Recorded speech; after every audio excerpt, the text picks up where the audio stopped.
bottlings in Karuizawa's Geisha series are some of the most highly sought after and treasured bottlings of Japanese whiskey, created to celebrate the artistic skills, beauty and traditions of the geisha and Japan's lost distillery Karuizawa.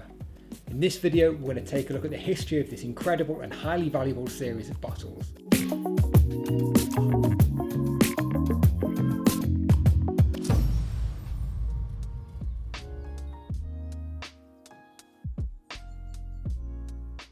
Originally established by the Dokoku Bodoshu Company in 1955, the Karuizawa distillery was situated in the shadow of Mount Asama, an active volcano.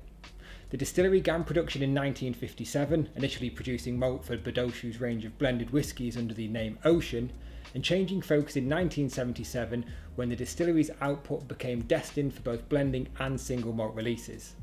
By the late 1980s and 90s, intermittent single malt bottlings were released in Japan, although very little Karuizawa was exported to international markets. Karuizawa fell silent in 2001 and the distillery was mothballed in 2006.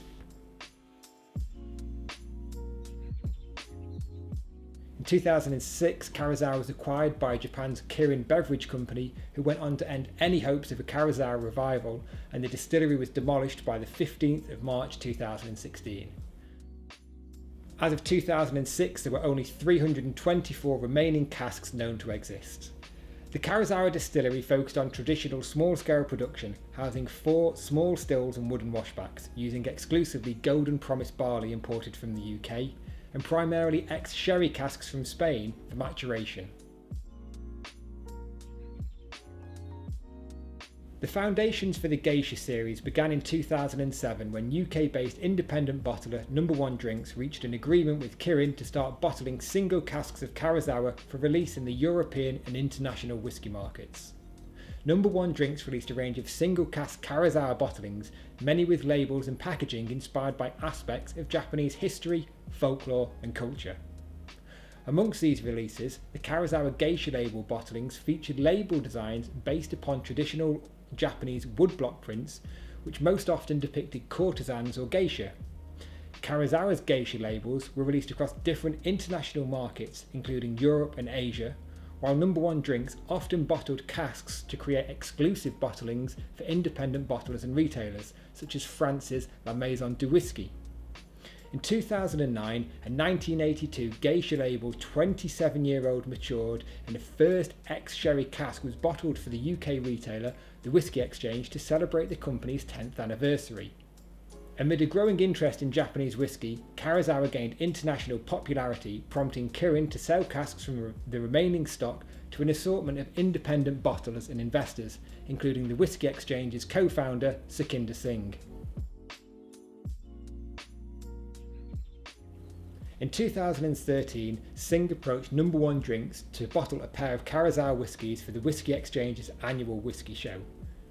Intended as the first expressions in a new series of limited edition Karuizawa whiskies exclusive to the Whisky Exchange, the bottlings were themed to celebrate the geisha, female Japanese performance artists and entertainers trained in traditional art styles of dance, music and singing, creating the Karuizawa Geisha series. The Geisha series showcases the unique character of the Karuizawa distillery, alongside the artistic skills and traditions of the geisha, whom were often misunderstood as remnants of a bygone era, and it also reflects how Karuizawa itself was often overlooked when operational. Widely known as the First Geishas, the 2 bottlings consisted of a 1981 31-year-old sherry cask numbering 108 bottles, and a 1983 30-year-old bourbon cask numbering 350 bottles. The First Geishas celebrated Karuizawa's character and effects of cask maturation, comparing the dark and savoury flavours produced by Karuizawa's well-known ex-sherry cask maturation programme with the bourbon cask influence of oak fruit and toffee, a rarity as the majority of Karuizawa bourbon casks had previously been used only for blending. The Whisky Exchange's creative director, Raj Chavda, designed distinctive labels to highlight the skills of the geisha, integrating Japanese art forms of complex foil design and intricate embossing. The First Geishas are the only bottles in the series to depict the geishas in full profile, and as we'll now see, all future bottlings had label designs which would only show the geisha's face. A second pair of geisha releases, the Aika Geishas, was launched at the Whisky Show 2014. In Japanese culture, Aika refers to the affection and love reflecting the growing renown and enthusiasm for Karuizawa whiskey, apparently. The Aika Geishas were bottled by No. 1 Drinks for the Whisky Exchange. This time it was a 29-year-old bourbon cask and a 30-year-old sherry cask made up the pairing, and these were the first geisha bottlings to feature Chavda's iconic mirror image label design. The geisha series returned when the Golden Geishas were launched at the Whisky Show in 2017. Bottled by Elixir distillers from Sukhinder Singh's own inventory of Karuizawa casks, the Golden Geisha bottlings consisted of a 31-year-old sherry cask numbering 225 bottles and a 33-year-old sherry cask with only 129 bottles. Incidentally, the Golden Geishas were the first pair of Geisha series bottlings which the Whisky Exchange would allocate for purchase by ballot only. Now presented in a wooden case, the Golden Geisha's mirror image labels depicted a Maikau, a young geisha in training, and all subsequent Geisha series bottling labels will continue the Maikau's journey. In 2018, the Whisky Exchange released 3 pairs of Geisha series bottlings, the Emerald Geishas, Murasaki Geishas, and the Pearl Geishas. The Emerald Geishas, intended to symbolise the elements of eternity and vitality, represents the geisha's continuing development of her beauty and skills alongside the enduring popularity of Karuizawa. The pairing consisted of a 33-year-old sherry cask yielding 170 bottles, with a 35-year-old bourbon cask which produced 265 bottles.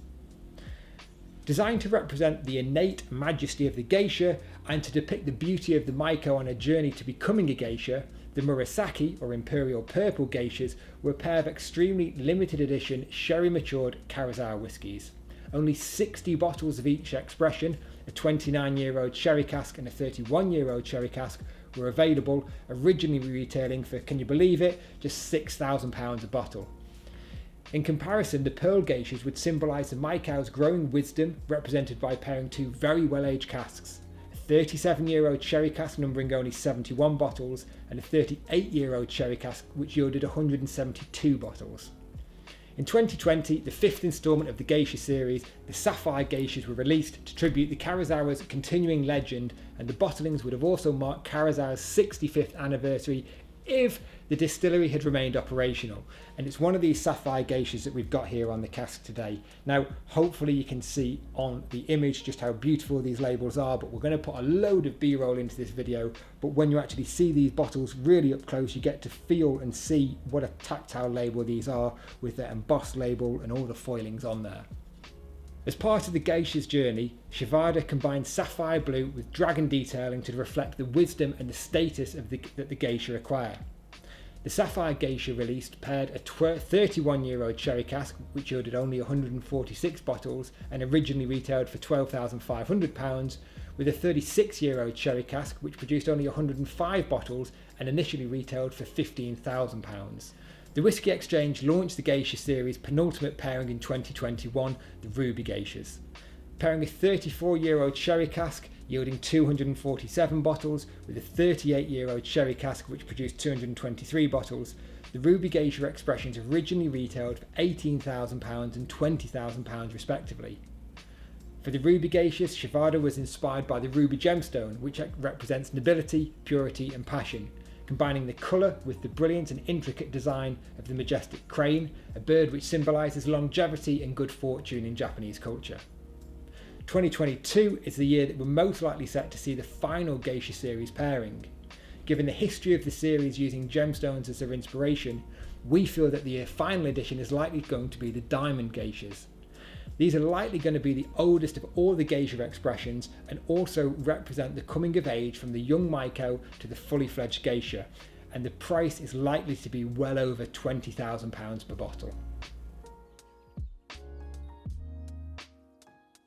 So as you know, on this channel we don't just talk about the history of these bottles, but we also talk about the curse word in the industry, the investment potential of these bottles.